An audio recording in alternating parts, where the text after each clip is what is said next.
Hello and welcome back to the Former's Temporary podcast.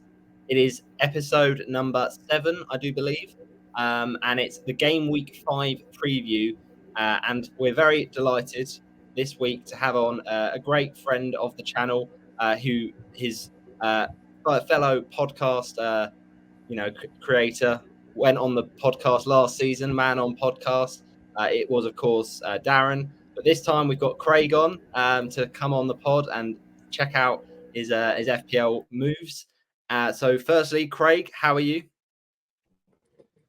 Yeah, I'm good, mate. You could have asked me on one of the weeks I've done really well. You picked the one week where I've had an absolute stinker and asked me to come and talk about my team. So it's not the week I would have chose to do this. But yeah, thanks for having me on, mate.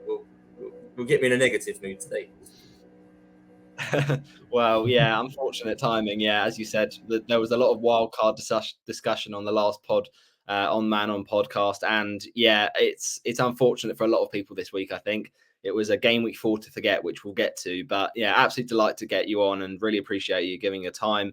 And of course, we've also got in a co-host to get co-guest this week because Chris was unavailable. So in his place, very excited to say that Twitter follower of mine who been really active in the community with his spaces. It is Dhruv. How are you, Dhruv? Evening, gentlemen. Look, the game week wise, I wildcarded this week. I got like 54. So I think I'll take that, considering what's gone on this week. So yeah, let's see how it goes in the next few weeks. Absolutely, yeah. No, it's great to get you on, Dhruv. And as FPL Cookie Monster, you're known on Twitter. It's good to get the Cookie Monster on, and hopefully we can get some nice returns next game week, because it's been a game week to forget for a lot of people in the 40s.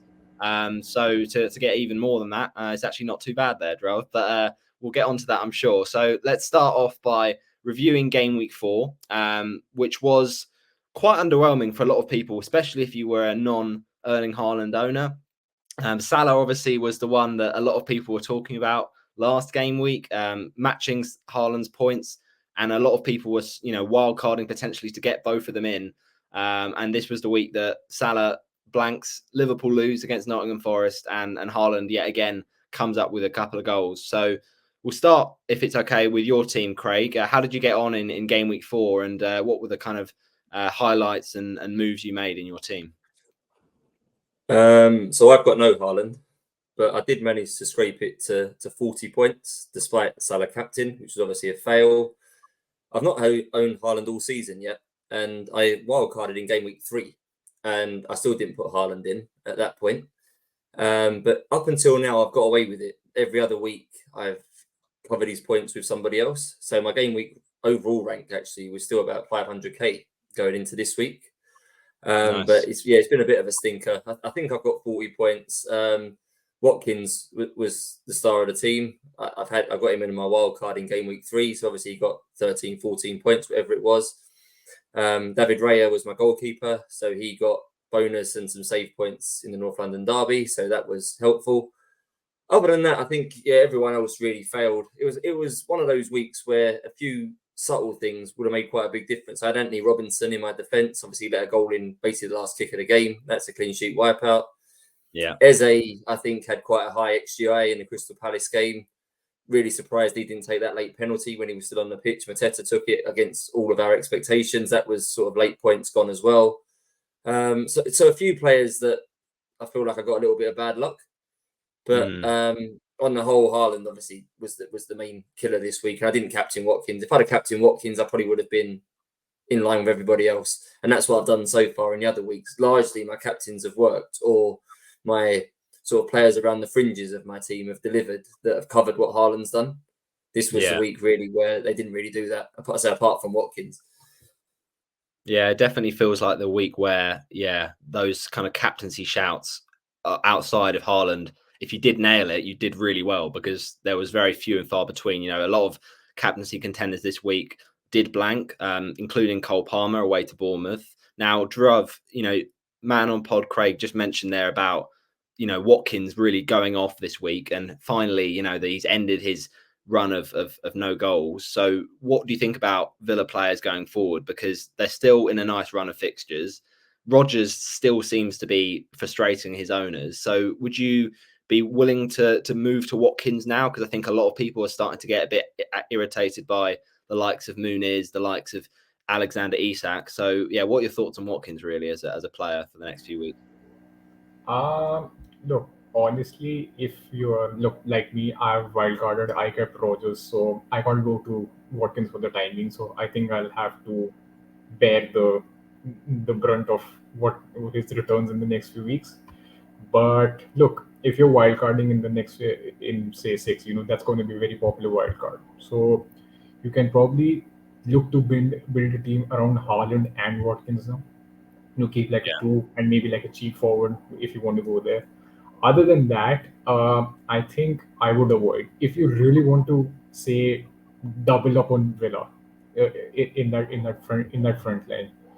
Maybe Jean Duran could be could be a punt if you want to really go there. Because he's come off the bench and he's scored 3 goals and he's won all the 3 games for Villa so far this season. So there, I'm now. Craig could probably correct me on this, but I feel that there might be a point that Duran and Watkins play as a front two soon. So first Watkins priority, then Duran.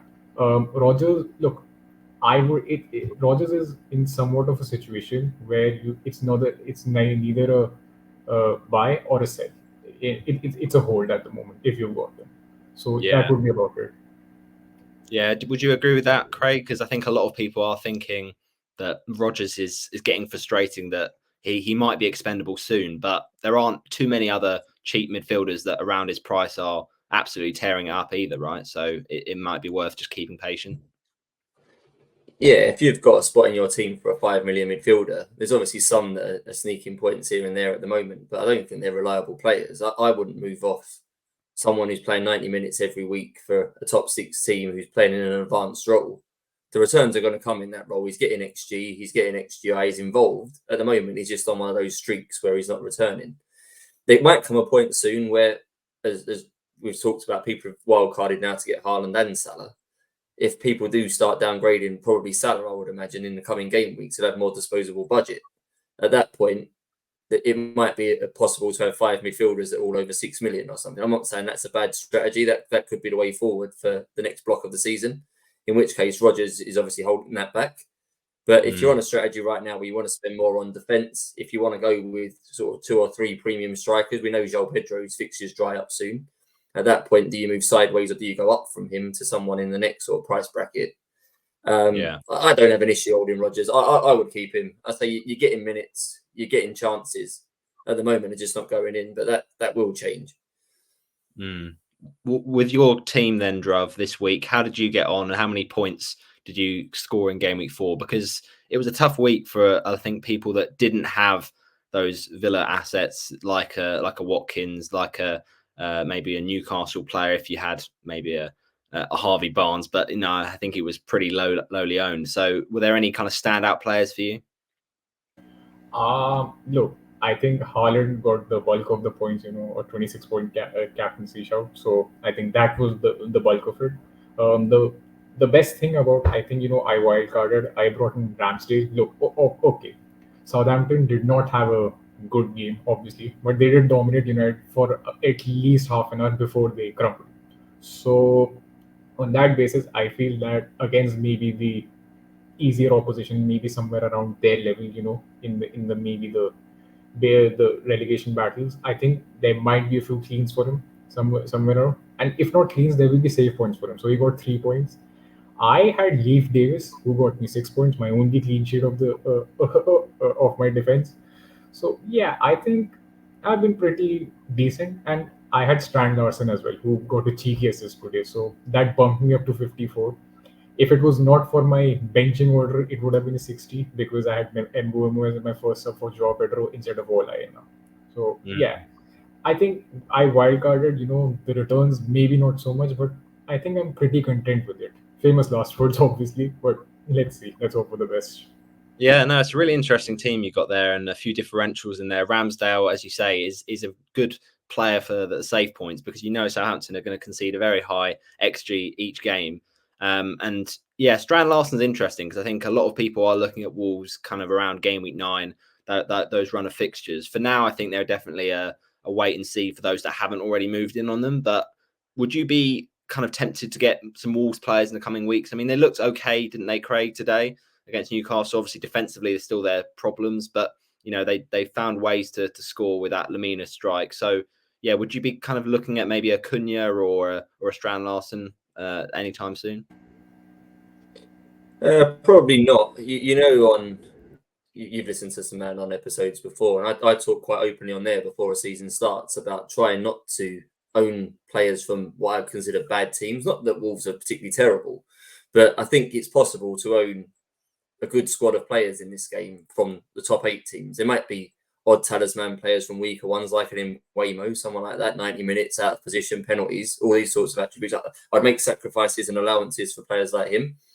But for others, I'm trying not really hard not to do that, to get caught up with these sort of bottom half teams if I can help it. It's different if they're an Ipswich defender you put in third sub every week. But for someone that you've got to want a lot of minutes from in your team, I'm trying not to pick players from the likes of Bournemouth, from Wolves, from Nottingham Forest. They could be good, obviously. They all have their moments, but it's just sort of one of my sort of rules that I'm trying to stick to. So it's really unlikely I'll go to Wolves unless Mosquera is probably the only one I would really consider, but I can't see myself even making that transfer, to be honest. It's just, not the way I choose to play the game. Yeah, no, that's understandable. I think we do often play the fixtures and as you say, trying to get those expensive players, but they're the best players from the best clubs. And yeah, they will definitely, I think, be a factor later on. But yeah, maybe Strand Larsen could be, the one that rips it up the next few weeks. And yeah, Dhruv will look like an absolute mastermind. So we'll see. But in terms of how I got on in game week 4, 46 points was the score, which I'm very disappointed by, to be honest, because I had an underwhelming game week last week. Kind of thought, well, I had a look at my team. I had a lot of home fixtures in there, outside of Isak and Pope. There was all kind of home players and good fixtures. I was tempted by the wild card, as discussed on last week, but unfortunately, I didn't feel that it was worth it because of the information we'd get with the Champions League in midweek between game week 4 and 5, and also, just knowing more about certain teams and how they set up, their solid kind of set 11s to just get that information. I felt was more positive and more beneficial. And really, by game week 6, I look at those fixture swings for the likes of Brentford and Arsenal, and I just feel like it'd be easier to navigate that sort of part of the season with a wild card in pocket. So I ended up not activating the button. So my transfer indeed was a bit of a letdown, because I think a lot of people did clamour for Mohamed Salah in game week 4. So I did Saka to Salah because I had the money to do it in one move. The thing that's frustrating about it is that the move that really allowed me to do the Salah transfer this week was when I did it in previously game week 3, the Rodgers buy. So that move allowed me to do Salah. But the problem is that week I sold Rashford for Morgan Rodgers. And of course, Rodgers has blanked for 2 weeks and Rashford scores against Southampton. So would you be a bit kind of frustrated with that, Dhruv? Because I guess Southampton was a good fixture for Manchester United, but when Rashford played so poorly against Liverpool, I think a lot of people would have just said transfer him out, right? Look, United are still, despite their good run of fixtures, still like a wait and see for me, because they still have a lot of players to get back. Their defensive midfield is not as stable as Ten Hag would have liked. Despite the poor run of results, whatever has happened around that. So I feel that right now people are saying that I want to go Rashford. If I want to go there, if I want to have a bite of the Manchester United attack, I think maybe Rogers to Ahmad could be something that you could do in the next few weeks if you really want to get off him, because he looked he's looked electric in the first, in whatever appearances he played. He scored against Brighton. He also got an assist at the weekend as well. So yeah, this is, I think Rashford is still like a wait and see, until and unless he starts scoring consistently, maybe for a 2-3 week period, because we've seen with him over the years, he always has a one good season and a one bad season. this might be one of his good seasons. It's in rotation, and when his calls come, it comes in streaks. So I think I'll still wait and see how they get on, because they've got Crystal Palace away next, and then they've got Tottenham at home. Now they can win those games, but it could go either way. He could also blank and do nothing. So still a wait and see, in my opinion, right now. Yeah, well, that's exactly what I wanted to hear, Drav. To be honest, I wanted to tell myself that Rashford at the time felt like a good sale for Rodgers, and I think Rodgers has to get a goal eventually, but it's just not coming at the moment. So in goal, I went for Nick Pope, who unfortunately did concede against Wolves in the first half. Frustrating game for Newcastle, because the way they conceded that was really poor from their perspective. Longstaff gives it away in midfield. Burn lets it through his legs. Bruno Guimaraes barely challenges to stop the ball falling for Lamina.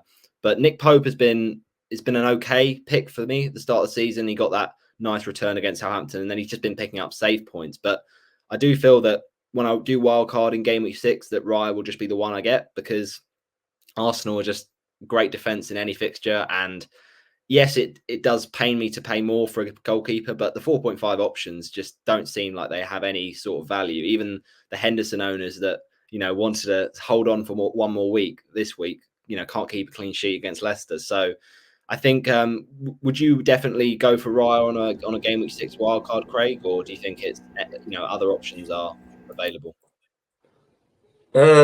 I think it's one of three, to be honest. I think for me, the three I was looking at when I wildcarded in game week 3 were Raya, and I obviously had the decision that they was coming into these two bad fixtures in game week 4 or 5, so that was a negative towards him.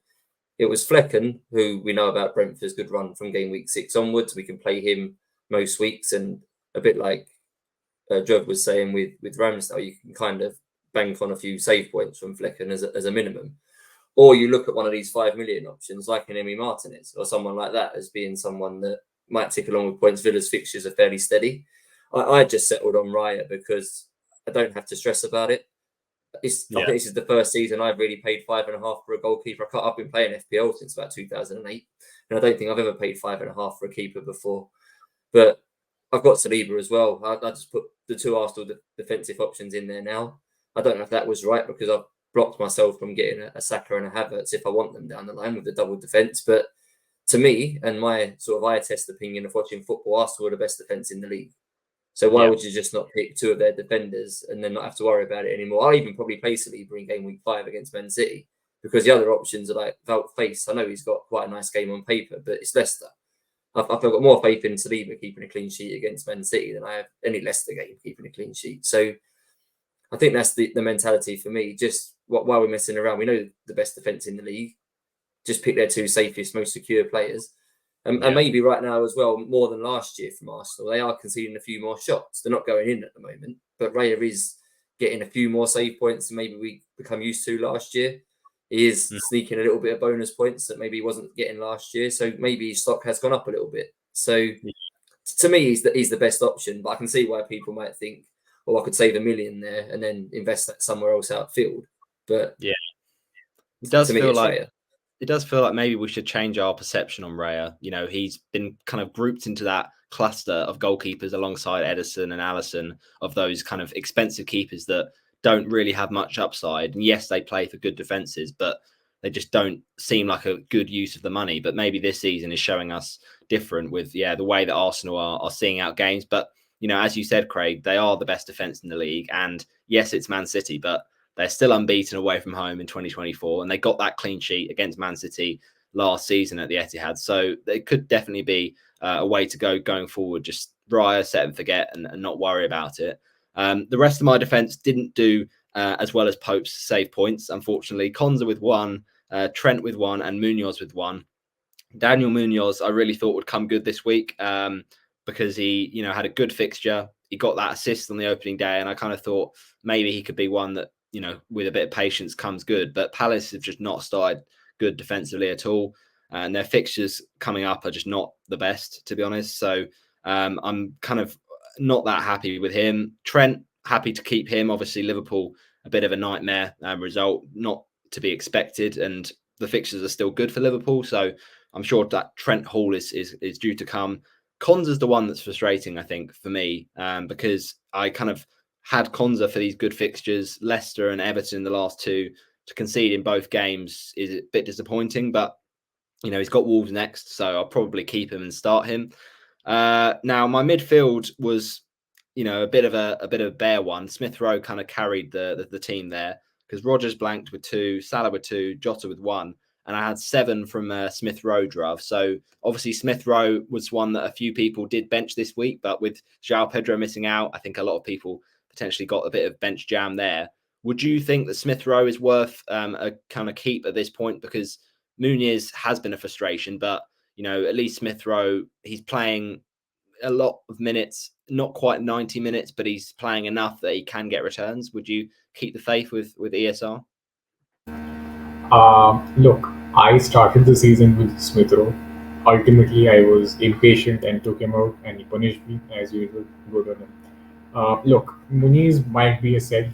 The Raul Jimenez start was a surprise this week for everyone. We expected that Muniz might get something. It's West Ham at home. He might grab something. Did not happen.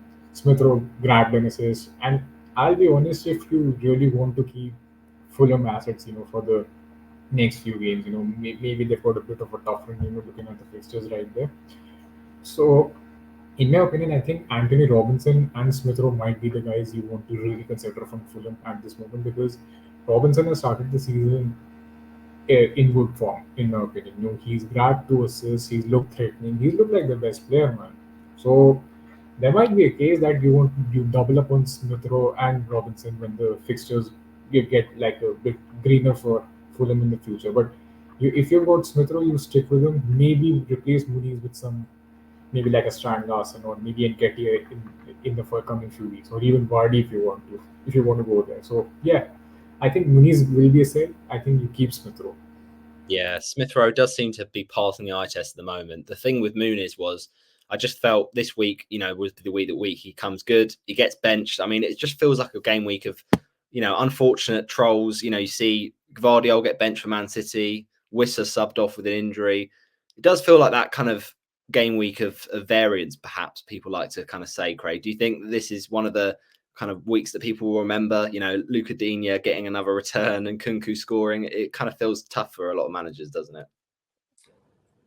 I actually quite like weeks like this. As much as I didn't do very well in it, I sort of view myself as quite a patient manager, and don't overreact to one game week of data. And lots of people will look at this game week and then make decisions based on that. Like Gvardiol didn't start, now he's a problem. Muniz, I think, probably, to be fair to him, is probably a bigger problem that he's dealing with. But there'll be lots of players that are quite popular, particularly for those on wildcard. There would have been people that went with Trent and Robertson, both in defence. That's obviously not gone well this week. People would have sold Saka. That's not gone well this week. People would have picked Jota. Centre forward at home, hasn't done anything. And this is the week that challenges you, in the sense that what are genuine problems for you, and what problems are something that actually do need, you could just wait a little bit longer. It's more sort of bad variance / bad luck.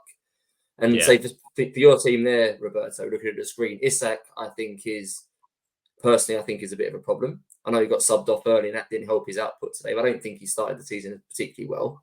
Muniz, I think, now is a bit of a problem because he's been replaced and the replacement scored. So you'd probably think that Jimenez is in line to probably start again in game week 5. But a lot of the other players there that you've had blank, the likes of Rodgers, the likes of Jota, even Munoz to a point, I think they're not massive problems right now. And I tend to try and set up quite like a traffic light system when I'm sort of going through things. I've got a spreadsheet with my squad on there, and I give players a green, a yellow, or a red based on how I feel they are at the moment. And the red is what needs urgently dealing with. And I say, looking at your team, I think it's probably the 2 strikers. If anything, I don't think the midfield or defence is an immediate problem. Some of them you might decide to give a yellow to. I can see why Munoz long term isn't great, but there'll be a lot of overreacting, I think, from managers this week going into game week 5.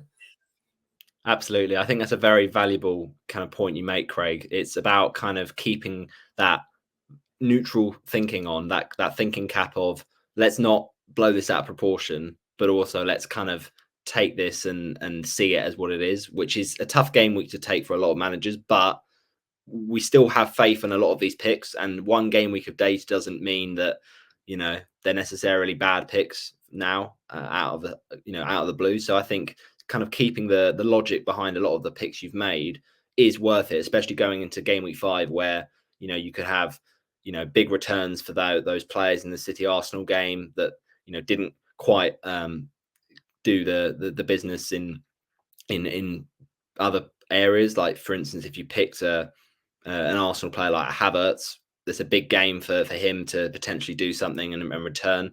And any City defenders, okay, if that's a cagey game, 0-0, then we could see returns there for them, unlike last week. So I think, yeah, keeping patience is key. In terms of the bench, it was pain for me this week because I looked at Muniz not starting and thought, okay, at least I can get Aina's 8 points off the bench. And then of course Muniz came on for that Fulham game. So I'm pretty happy with Ola Aina actually, because he got a nice 9-pointer in game week 2, then got another clean sheet out of the blue this week, and going forward the fixtures aren't that bad. So I might even play him away to Brighton, which I didn't expect I'd be doing. Because I was hoping by this point that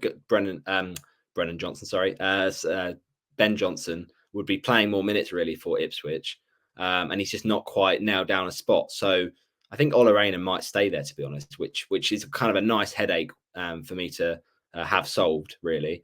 So going into game week 5, then a lot of kind of players being brought in by FPL managers. Are there any transfer plans in particular, Dhruv, that you've got for game week 5, and any kind of potential changes you want to make? Look, for me, when I wildcarded, I planned with not having Arsenal assets for 4 and 5, which might come back to bite me now.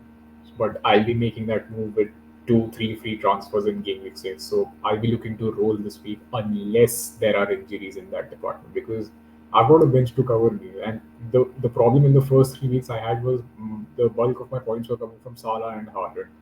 Now I've at least got players who can start and maybe contribute something if one of them drops out or due to some other issue or not. So at the moment, nothing, but let's see if it changes in the next week or so. Yeah, okay, that's interesting. Have you got any players you're looking at eyeing up, Craig? Because I don't know if you've got any free transfers or money in the bank after you had a couple of weeks since the wildcard. Yeah, so I rolled in game week 4, so I've got 2 free transfers in game week 5. I've got 0.5 in the bank. The issue that I had was that I'd made a sort of temporary plan up until game week 8, and that would mean using all my free transfers. The one big issue in my team is Muniz at the moment. I think by the time this podcast comes out, he probably would have dropped in price. He hasn't at the moment at the time of recording, but I think he would have done. But I was planning to move him to Solanke in game week 8, was part of my plan. But another, there's a price difference of about 1.5, I think, between those two. So I can't afford to do that right now. But other moves by game week 8 would have given me the funds to do it. I don't know if I want to wait till game week 8 to move Muniz on now. So Solanke is still my preferred option for that striker spot in my team, but that would mean a second transfer to free up the extra money. There's no one else in my team I'm desperate to sell right now is the problem. So I'd kind of be forcing a second move in when I don't really want to. I'd rather wait at least one more week, because then I'm doing other things in game week 6. I've got Cole Palmer at the moment. He'll become Saka most likely in game week 6. So that frees up, I think, 0.5, 0.6 there. Things like that. So do I have a short-term pit stop on someone from Muniz for a couple of weeks before I go to Solanke, or do I not even go to Solanke? So that's my sort of conundrum, I guess you'd call it, for this week. That if I make a move, it will be that. There is one player I'm looking at for that spot who I won't talk about yet, because he's one of my differentials that we're going to talk about later in the pod. So I'll save it till that point. But if it's a move, it's probably likely to be him out, I think. Yeah, I think a lot of people are kind of looking at striker transfers in game week 5. So yeah, definitely interesting. We'll see how those moves get on. My team, I think, as we discussed, it's probably either Muniz or Isak, because when I look at my kind of lineup ahead of game week 5, I do think that it looks quite strong. Now, at the moment, I'm probably going to be moving on Muniz, just because I'm worried about kind of his future long term with Fulham's fixtures kind of turning for the worst. I'm more hopeful of a Isak potential return from that injury. We'll have to hear news on how serious it was. It looked like he had a nosebleed and then came off, but I don't know whether that was the reason he didn't return. So hopefully he's fine, because on paper, obviously, it's a nice fixture away to Fulham. So at the moment, yeah, I'm thinking I've got a lot of money in the bank. I've got 1.1, which is quite nice. So I've got kind of room to move on Muniz. And so that does leave me a bit of leverage. Now, the fixtures in game weeks 5 are quite tasty for a few of the kind of lesser teams, so to speak. So, you've got Ipswich taking on Southampton, which is a nice, fixture for some Ipswich punts. You've also got Brighton, I say lesser teams, but, out of the traditional big six, Forest is a nice home fixture for Brighton. And then you've also got a nice game for Leicester City at home to Everton, who have been conceding goals galore at this point in the season. So potentially a week of some, fun, cheap strikers that could pay off.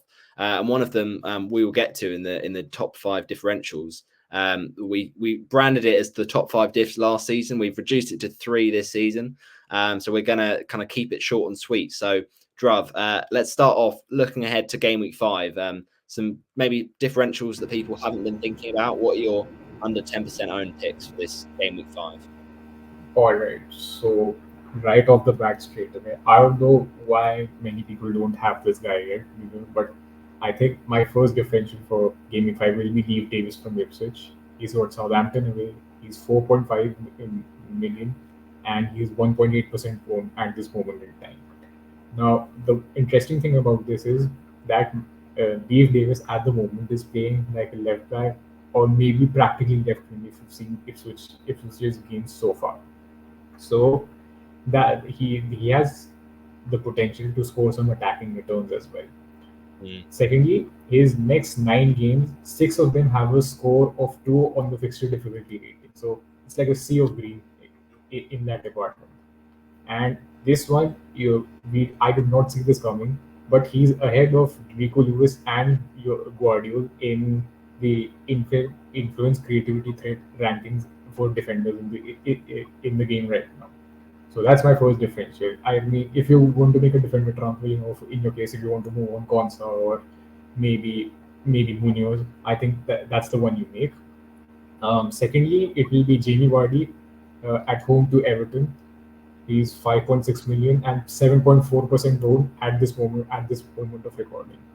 So he's got 2 goals in his first 4 games, and Leicester have looked a lot better than what we all of us were expecting, to be honest, because we expected him to be defensively open, concede leaking goals for fun and whatnot. But in my opinion, the games which I've seen, I think they're unlucky. They've been unlucky not to win at least one of them, in my opinion. And they've played some tough teams, man. They played Spurs. They went away to Palace. They were 2 up and they couldn't close that game out. So I think his points will come as well. And it's Everton at home at the moment, and they we've seen what they've done in the last 2 game weeks. So might be a hat trick as well this week. I won't be surprised if it happens. Yeah, I think Jamie Vardy's interesting because, Craig, a lot of people will be going on a game week 6 wild card, and if you've got a potential problem in your strike force for like a 1 week punt, do you think Jamie Vardy is worth it? Because he's in good form at the moment. Now, how long that will last, we'll have to see. But home to Everton, it feels like the best fixture you can have right now. So, do you think it's one that is definitely a nice 1 week punt to go for? Yeah, you can't argue about it from a logics perspective. I don't know what the update is on Jarrad Branthwaite. I think he makes such a difference to the Everton defence. If he was back, I'd be less keen. But we've just seen Ollie Watkins find some form against Everton, particularly through playing on the shoulder, running in behind, that sort of thing. We know that's how Vardy likes to play. If Leicester have got the supply line to get him in behind, I think he'll have the beating of the likes of Michael Keane and whoever else ends up playing in defence, running in behind. So in terms of a matchup, it's there for him, for Vardy. Leicester, you imagine, are going to be on the front foot. If they're going to stay up this year, these are the sort of games they're going to need to win, aren't they? Home to Everton. So you think they're going to be going for it. So, yeah, as a 1 week punt, yeah, I think he's a strong candidate. Absolutely. Love that. So Davis and also Vardy. What's your third pick then, Dhruv? My third pick will be, this will be really surprising to everyone, even to you. It will be Eddie Nketiah at home to Manchester United. Now, this might sound like something which is kind of feeding into the perception of Crystal Palace assets. What you want to go there, but if you're looking for an alternative to move on from Eze and Mateta in the next few weeks, Mateta is 7.5. He's 7.4, so that's too much money to invest in there. Now, Eddie Nketiah was, from what I've heard on Palace Twitter this week, he was very impressive from what they looked. They were like they were pleasantly surprised by his performance in that game against Leicester. So yeah, and he was someone I really wanted on my gaming for wildcard, but eventually I went with Eze due to the herd mentality. But yeah, I will keep an eye on him if I want to switch from Eze in the future soon. And yeah, if you want to replace them, Isaac and Muniz you've got in the team right now. If you want to go there, Muniz to Nketiah, yeah, could happen. Their defense is not a good asset to own at this moment in time. But yeah, you can go for their attackers if you want to. Absolutely. I think, yeah, Palace attack, we know, does still click and can score goals. And Eddie Nketiah, who, yeah, does kind of fit the profile, I think, of that Palace attack. He just feels like he's the right sort of player for them to kind of push Mateta and raise his, ability as well. So wait and see, I guess, with Nketiah, how he gets on. But we know that there's a player there from his time at Arsenal. So, yeah, if you're really feeling bold, a punt on Eddie could really be a nice one. So, Craig, how are you looking on your differentials and what are your kind of picks ahead of the Game Week 5 deadline? I had 4, and Nketiah was one of them. So Drew's made it easier for me because now I've got 3. He's the player I was talking about earlier in the pod actually that I might replace Muniz with, because Yeah. we know he can score goals. I kind of refer to him as a bit of a modern day Jermaine Defoe. If you give him chances around the penalty box, he's actually quite clinical. It's just whether Crystal Palace will use him in that way. I guess that we don't know yet. It's a work in progress, that partnership with Mateta. He played a bit off him the weekend. Mateta was centre forward and he was a bit deeper. So arguably he's playing, that's not ideal when you're looking to bring a striker in. But for 5.9, I think that Glasner's already said that you don't pay 25 million to put someone on the bench. So I think you've got quite secure minutes. I think Palace are generally not too bad going forward. And the fact that Visser's got injured as well, the sort of sideways moves for Muniz are maybe not so obvious at the moment. So he would be the one I would go to if I make the move this week from Muniz. But I'll let Dhruv have him as his differential. But I thought 0.8%, I think, his ownership at the moment, which is crazy low, isn't it, for someone with his capabilities? Absolutely. So on to the 3. So I'll start with Solanke. He obviously played today. He didn't actually do a lot. I say today, he didn't actually do a lot in the Arsenal game. But the way Haaland played against Brentford, I think Solanke is capable of doing similar things, particularly the Haaland second goal from the long goal kick, where he kind of just bumped Pinnock out of the way and then was in on goal. I could see Solanke playing on the shoulder and physically doing things like that. I thought we gave the Arsenal centre-backs a bit of a rough time physically when the chance arose. So I'm pretty sure at some point in my team, at some point in the coming weeks, he's going to be in my team, particularly around game week 9, game week 10. A lot of the popular strikers don't have good fixtures for 3 or 4 weeks. He does. So I think he's going to be an essential striker to own around that time. I think a lot of people will own him at that point. And his ownership will probably go back up to the 30%. I think he started the season. He's obviously been injured and it's dropped.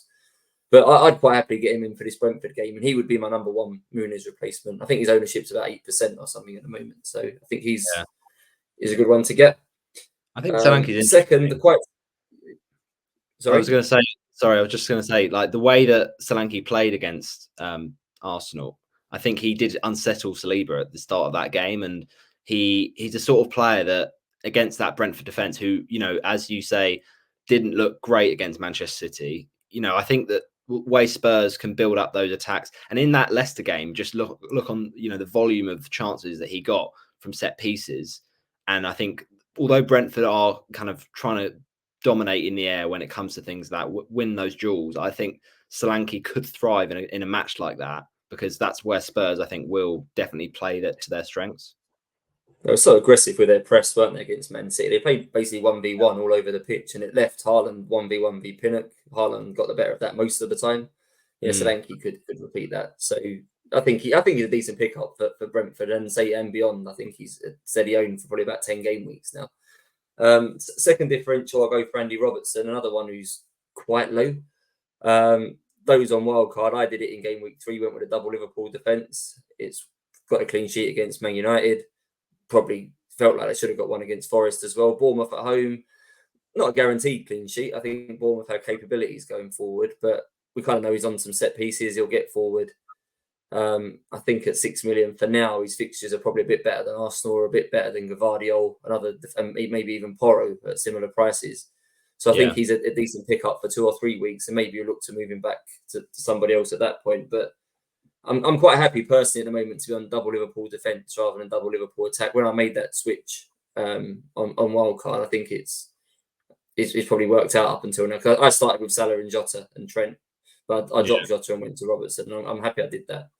It definitely feels like come Champions League, that definitely will pay off, because we just don't know the minutes of Diaz and Jota, going into that Milan game. And I think Robertson, he hasn't quite shown the same level of attacking upside as he has in previous years, has he, Dhruv? But I still think he's, got potential to get those returns. And the way Liverpool's defence started this season, with 3 clean sheets in the first 4, I think they could definitely get a nice return against Bournemouth, don't you think? Look, Robertson is a good. Yeah, look, I went with Robertson on my gaming for wildcard, so that I was burned as well. So yeah, but he's still a good asset to own, because while Trent may have the creativity and the influence of Liverpool's attacking play, Robertson is the one who's looked a lot more threatening in terms of his crossing and other things as well. So I just feel that the attacking returns from both the fullbacks will come soon at some point. The question is when. They will come, and the day they come, it will be like a 22 pointer or something. It might happen. It's around the corner. They have started the season well. That defeat was a little surprising for everyone involved. But yeah, look, if you want to persist with Trent and Robertson for the time being, I don't think that's a bad strategy at the moment. Because it's about being patient. Like we've talked throughout this show so far. We have to be patient with our picks. You can't just put them away straight away. If it happens, say for 4 5 weeks in a row, and then if this is happening, then you get rid. Otherwise, not at the moment. They're still good assets in my opinion. Absolutely. I agree with that. I think when it comes to prices of players, if they're premium players, that we should be more patient with them. And then when it comes to the mid price, you can maybe give them like 3 or 4 game weeks, and then you maybe 1 to 2 for the kind of cheaper options. So Robertson, I think, falls in that more expensive category. Yeah. I think the other thing that I quite like about him actually quickly is that, especially if you've got Trent as well, that you never mind playing him. If you have to play him, you're quite happy to play him. You feel like you can get returns in any fixture from him. But at any point when you actually need some budget for something, I think you're quite happy to downgrade him, because you've got Trent there, who you've probably got higher expectations in for returns. So if you have to move Robertson down to a Porro or to a 5 million or to a 4.5, I think you'll be sort of in your own mind, you'll be okay to do that. But equally, if you don't get round to making that transfer because you're putting out other buyers or you've got other priorities, then having Robertson even for the next 10 weeks is probably not the worst sort of thing. So he's quite nice in that way as well. Yeah, it feels like he's a nice vantage point to jump off from. So yeah, absolutely. I love that pick. And then what's your final one? Yeah, so the crazy one. 0.3% owned. I'm going down the Leicester route as well. I'm going to go for Wilfred Ndidi in that Leicester game against Ipswich. Slightly new role the last 2 weeks. I wouldn't outright call him a number 10, but he's playing the most advanced in front of the likes of Winks and Skip. So he's getting forward more. I think more to press and to get Leicester on the front foot. Did get 2 assists in the game with Crystal Palace in that role. So it's very left field, but he's got quite advanced positions. His heat maps are showing him sort of all over the pitch in the final third. So he's picking up the ball on the left, on the right. He's not the most reliable ball striker. I wouldn't expect him to score loads of goals. He might get a scruffy one here and there. I think he scored in the League Cup from memory. But he's in and around the box. He's likely to be involved high up the pitch. He's 5 million. Would I get him over Morgan Rogers? No, if I was making a transfer. But for the purposes of what we're doing here as a 1 week differential for something, then I don't hate the idea. I wouldn't bring him into my own FPL team. He's not that sort of player. But for 1 week, he could do something in that game against Ipswich. Yeah, I love that. That's really interesting. You know what? As a player who's 0.3% owned, and obviously the fixtures coming up for Leicester are fantastic between game week 5 and 10. He is a risky one, but one that if it comes off, you're going to be bragging about to all of your mates. So yeah, really love that one. So that's a great way to end Craig's differentials. My one, I've started off with another Leicester kind of potential player. And then I changed my mind halfway through. So I've gone for someone else in that game, but not for Leicester, for Everton. And that is Dominic Calvert-Lewin. Now, Calvert-Lewin, he is a player who obviously relies on fitness very much. And when he does have these runs, he very much he stays on the purple patch, but he's not a kind of consistent player over a long period of time. I think it's all about momentum with him and small patches of form. And, you know, Calvert-Lewin now, back-to-back goals. We know Everton have a massive problem with their defence, but I think the way that Everton are going to play this season is score more than the other team.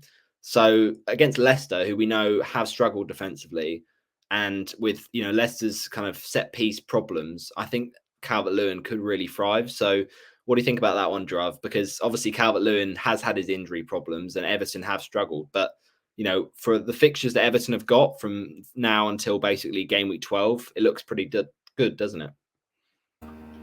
It looks good. Don't, yeah, they're good fixtures. Don't get me wrong. And Calvert-Lewin has started the season a lot better than what we were expecting. The issue is the manner in which they've lost both the games in the last 2 weeks. You're 2-0 up with 10 minutes to go and you lose that game 3-2. That's damage. That's a confidence breaker for any team. So I maybe need to see them maybe pick up some even a point. Maybe 2 points in 2 games, 2 draws.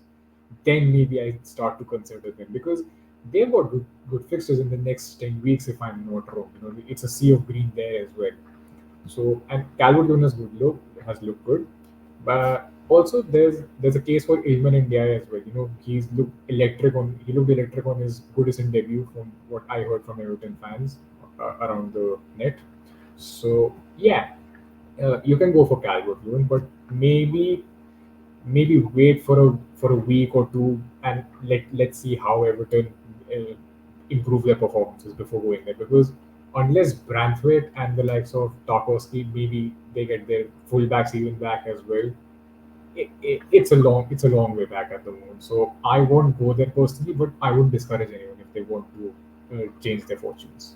Yeah, I understand. I think it goes back to what you were saying earlier, Craig, about kind of picking the best teams because Everton are a team that aren't in form right now. And you could just pick Calvert-Lewin based on his last 2 returns. But then if Everton keep on losing and this pattern keeps on continuing, then you could potentially be struggling to get a consolation goal because they keep losing every single week from Calvert-Lewin. So maybe it's just one way you kind of pick someone around his price that's performing as a team better, perhaps.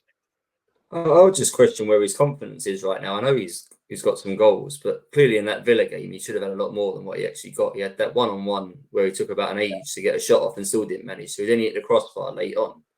So even though he's technically in form, because he had a couple of goals he scored in that game as well, header from the free kick, would you trust him now if he's put through one-on-one, or is he going to have those negative thoughts in his head of sort of, you want strikers just to be clear what they're doing, and with him at the moment, I'm just not sure he's in that mindset.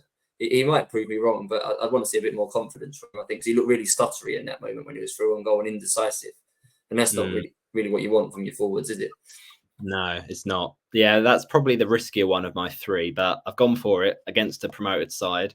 My next one, he's started the season okay, had a steady start, but he's 7.5 million, 6% owned, and with Chelsea, Brentford, and Ipswich in his next 3, could be a nice time for you to own him. It's Jared Bowen. Now, Bowen, for me, he is expensive, and that's why I think a lot of people didn't go for him with the way that West Ham's fixtures did start the season. But it just feels like, again, it's always through Bowen. You know, we always look at other West Ham attackers, but Bowen is just the one we keep coming back to.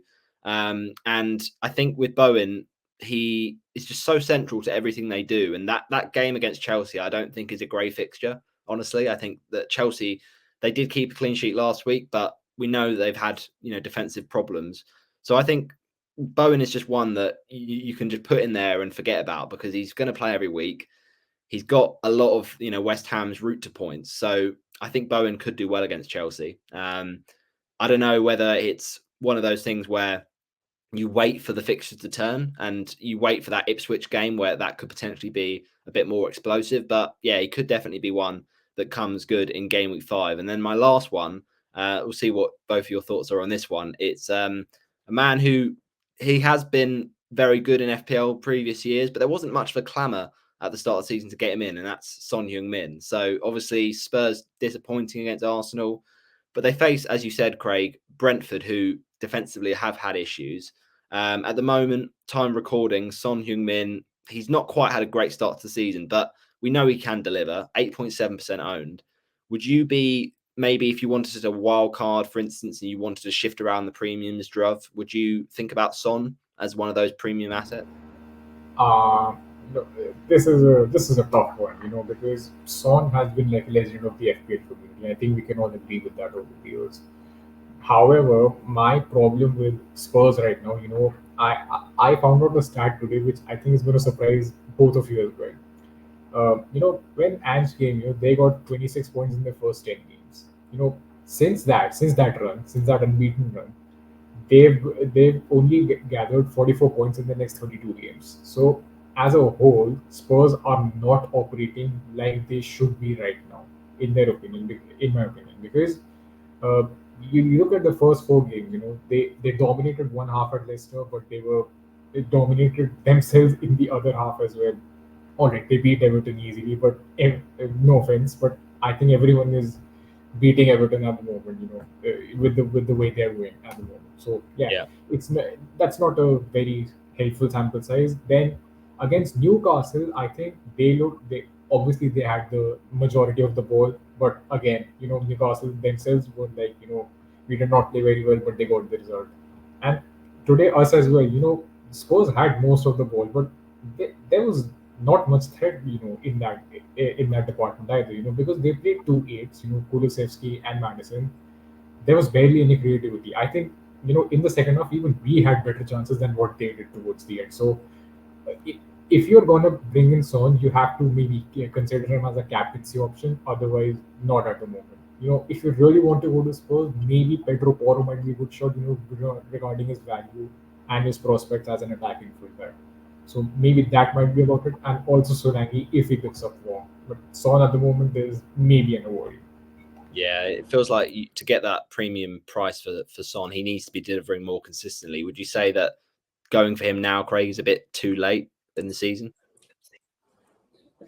Not too late. I think Tottenham are a team we should be looking at bringing in players from. Maybe not necessarily game week 5, although that fixture's good. It's more game week 8. I think the problem is I could do a whole hour's podcast by itself on Tottenham tactically and what some of the issues are at the moment. But there's a few glaring things. 1v1 ball carriers is probably the main thing. All their wide players don't really take anyone on. No Absolutely. one who runs centrally wants to take anyone on. And I think I've noticed it the most with Son probably. And I think it stood out particularly in that Leicester game actually early on that he got James Justin isolated quite a few times. He never really tried to take him on. I don't know if it's an age thing as he sort of started to slow down a little bit as he lost that skill set. Maybe he might start to form a partnership with Solanke where Solanke drops a bit and Son makes those runs in behind. And I think he'll be okay at that sort of thing. But if they're asking him to play wide, and it feels like they're asking him to stay quite wide as well, because that's how Tottenham play with a doggy, making those out to in runs, then I don't think that makes good use of him, sort of having him hugging the touchline, because he's not like a Saka type winger who's going to go past people. So it kind of feels like, not that I'm any better manager than Ange, but it doesn't feel like he's being used to his maximum, sort of being asked to play out there. And until I see him more centrally shooting more and in and around the goal, I don't think you can pick him, to be honest. Yeah, it feels like a lot of money, and maybe that Solanke kind of central role he's playing is making Son maybe he always seemed to operate on the wing, but and people argued that when he moved into that kind of more central position as the kind of false 9, that it wouldn't be his best position. But it does feel like Son just seems a bit more isolated this season. He doesn't seem to quite be playing his potential, value and for his potential that we know he can get to. So yeah, tricky one, but that's my last differential punt of the week. So those are our differentials. Hopefully they'll have more success than last podcast where Ash from FPL Juice went for Minter, Mitoma and Soboslai, who all blanked. Chris also went for Minter, Kamada and Jackson, who also blanked. And then Estupinian didn't play as much, I was fearing. Pau Torres and Adama Traore, my other two, no returns. So we need some returns this game week 5, please. Talking of returns, when it comes to captaincy, Dhruv, game week 5, there are a few options. Obviously, Mo Salah is at home to Bournemouth. That's one that's going to be trickier now that he's blanked against Forest, but still tempting nonetheless. Haaland against Arsenal as well. Are there any other options you'd be considering, or what would your preference be in game week 5? I think game week 5 captaincy might be something which is a little troublesome. I think this might sound absurd, but I think I might go Palmer this coming week. Because you look at Mo Salah. He has Bournemouth at home, and I think Bournemouth played really well against Chelsea. They were quite unlucky to lose that game, in my opinion. Last night. And Haaland has Arsenal at home. Okay, that might probably be your best bet, even if he captains and he blanks. That's not the worst possible outcome. But I think the way we played, at Spurs today, I think I'm a little more calm about that game now. It will be a tense one, don't get me wrong, but I'm feeling a little more quietly, feeling a little more confident now going into that one. So I think I'll avoid Haaland, and I think I might go Palmer this week if I want to. Looking at your team right now, I think Salah might be the best bet. I would have said Rogers if he got something, but he hasn't. So no, I think for your team at the moment, Salah's the best one. Yeah, I think Salah's definitely a tempting one. Obviously, Jota, let's see how many minutes he gets with the Champions League in mind, because I think I wouldn't discourage anyone if Jota gets a rest in the Champions League, which I'd be very surprised by. A home to Bournemouth after that would be a tempting, potential rival to Salah.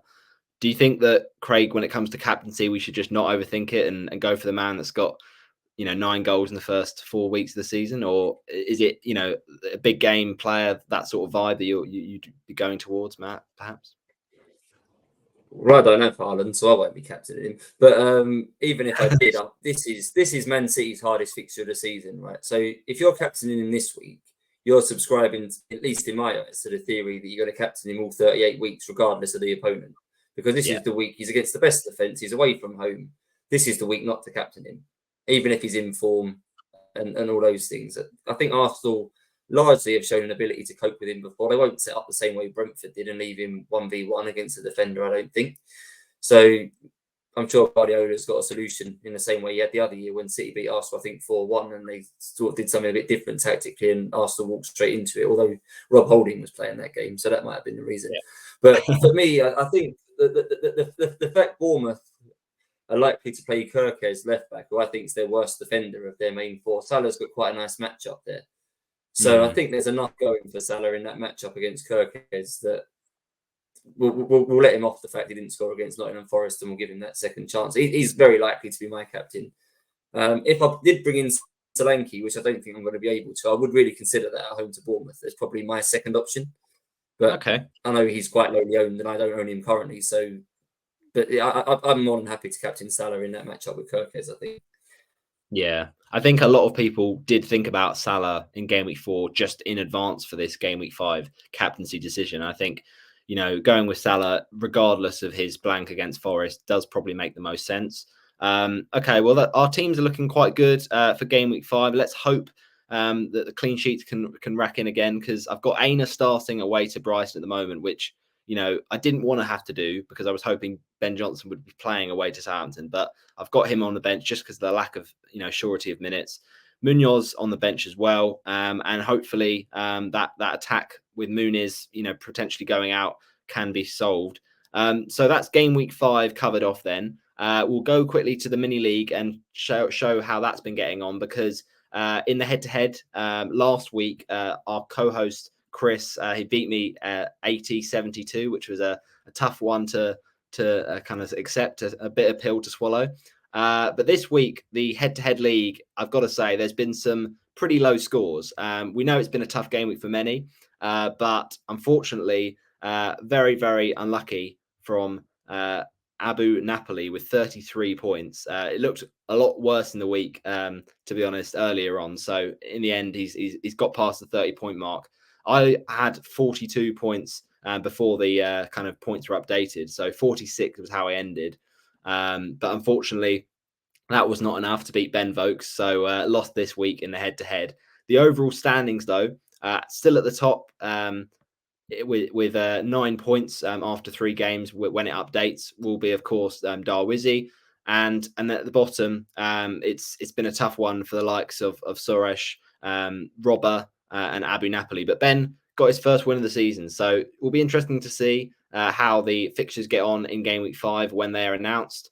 Make sure you check out on the Twitter the latest head-to-head league for the podcast. Now, we're going to end with a quiz, and this should be good fun. So I'm going to ask each of you guys what your buzzer names are. So you could do a sound, a name, anything you like, a catchphrase for your buzzer noise to buzz in. So Dhruv, I'll start with you. What's your buzzer noise going to be? It might be wildcard. Let's keep it that way. Yeah, keeping it fresh, recent. Okay, I like it. Craig, what about you? What do some of my friends call me? Asbo. Let's go for that. All right, we got it. Wildcard and Asbo. So the first question. This is basically going to be buzz in when you know, and after the first 3 attempts, if nobody gets it, then we'll have to go on to the next question. So the first question, and this is testing your knowledge of the 2023-24 season, a multiple choice list, but you've got to buzz in your answers. Which of these teams did Manchester United not lose to in the Premier League in 23-24? Okay, first up, Brighton, Newcastle United, Crystal Palace, Wolves. Crystal Palace. That is correct, Dhruv. So, Craig, have you got an answer for us? I'll go for Wolves then. Wolves is correct. That is correct. It was Wolves, 1-0. Next question. Which player struck both goals in Liverpool's 2-1 win at Newcastle United in August? Asbo. Wildcard. Darwin Núñez. I'm sorry, I heard the slap from Dhruv, but I didn't hear wildcard quick enough. So Craig just got in there. Darwin Núñez is correct. So that is a point for Craig. That's 2-0. But there's another question, and it is, which of these players did not score a hat-trick in the Premier League season? Erling Haaland, Luis Diaz, Mohamed Salah. Wildcard, I'm going to go with Luis Diaz. That is correct. And funnily enough, that was also correct if you'd have said Mohamed Salah. But you got there quickly, and that's the key thing. That would have been my guess. That's right. That is... Dhruv got in there quick and picked up one of the Liverpool boys. So it's 2-1 now. So 2-1 to Craig. The next question, 2 more to go. Which Arsenal player started 87 consecutive Premier League matches up until game week 8 of the season? Wildcard, Bukayo Saka. That is correct. I haven't even given the answers, and he's got it. Very good. You know what the thing was? This was the game against Man City last season. We were missing like a few players. We had no Martinelli, no Saka. We played a front three of Nketiah, Jesus, and Crawford. So I remember that. Absolutely incredible. Okay, 2-2 then. The last question is all on this one. That's doing Everton here, I think. We'll see. I'd like to ask you, who won August's Budweiser Goal of the Month award, becoming the first player from his country to win a monthly award? Is it A, Jean-Philippe Mateta? Is it Harvey Barnes? Is it That's Luis both. Diaz? What are you going for, Craig? I'm going for Matoma. That is correct. He's got it before he read it out. I Matoma was the remember next player. Yeah. Incredible. Well done, Craig. That is I remember the 3-2 goal. win. I remember the goal. Yeah, it was an incredible strike for Matoma against Wolves. Well done, Craig. Wins the quiz. Nail-biting stuff. Dhruv, that is where we're going to wrap up the podcast this week. I hope you have enjoyed. Dhruv and Craig, where can people follow you on the socials to get more content? Of course, I think everyone's following Craig by now, legendary man on podcast, but where can people follow you? Look, I'm Cookie Monster _22 on Twitter, without the S and the underscores in there. So yeah. Absolutely. And Craig? Yeah, man on pod _Craig. It's in my handle on obviously on the screen at the moment. The Man on Pod is also on YouTube. If you type in Man on Podcast, we tend to record most Monday nights. So you can find us on there. Absolutely, yeah. Make sure you do give a listen to the Man on Podcast. Very good. One of the best, most original content creators out there with their in-depth tactical analysis and game-by-game discussions and weekly topics are really, really fascinating to listen. So do give that a watch on YouTube and a listen on the old podcast providers. And of course, Dhruv, thanks for coming on to co-host alongside me. Really appreciate coming on, and yeah, it's been a really good fun one. So yeah, thanks again, guys, for helping me preview Game Week 5. Good luck with those teams for Game Week 5. Make sure you do lock in those transfers, and we'll see you for the next one for Game Week 6 in a week's time. Bye bye, everybody.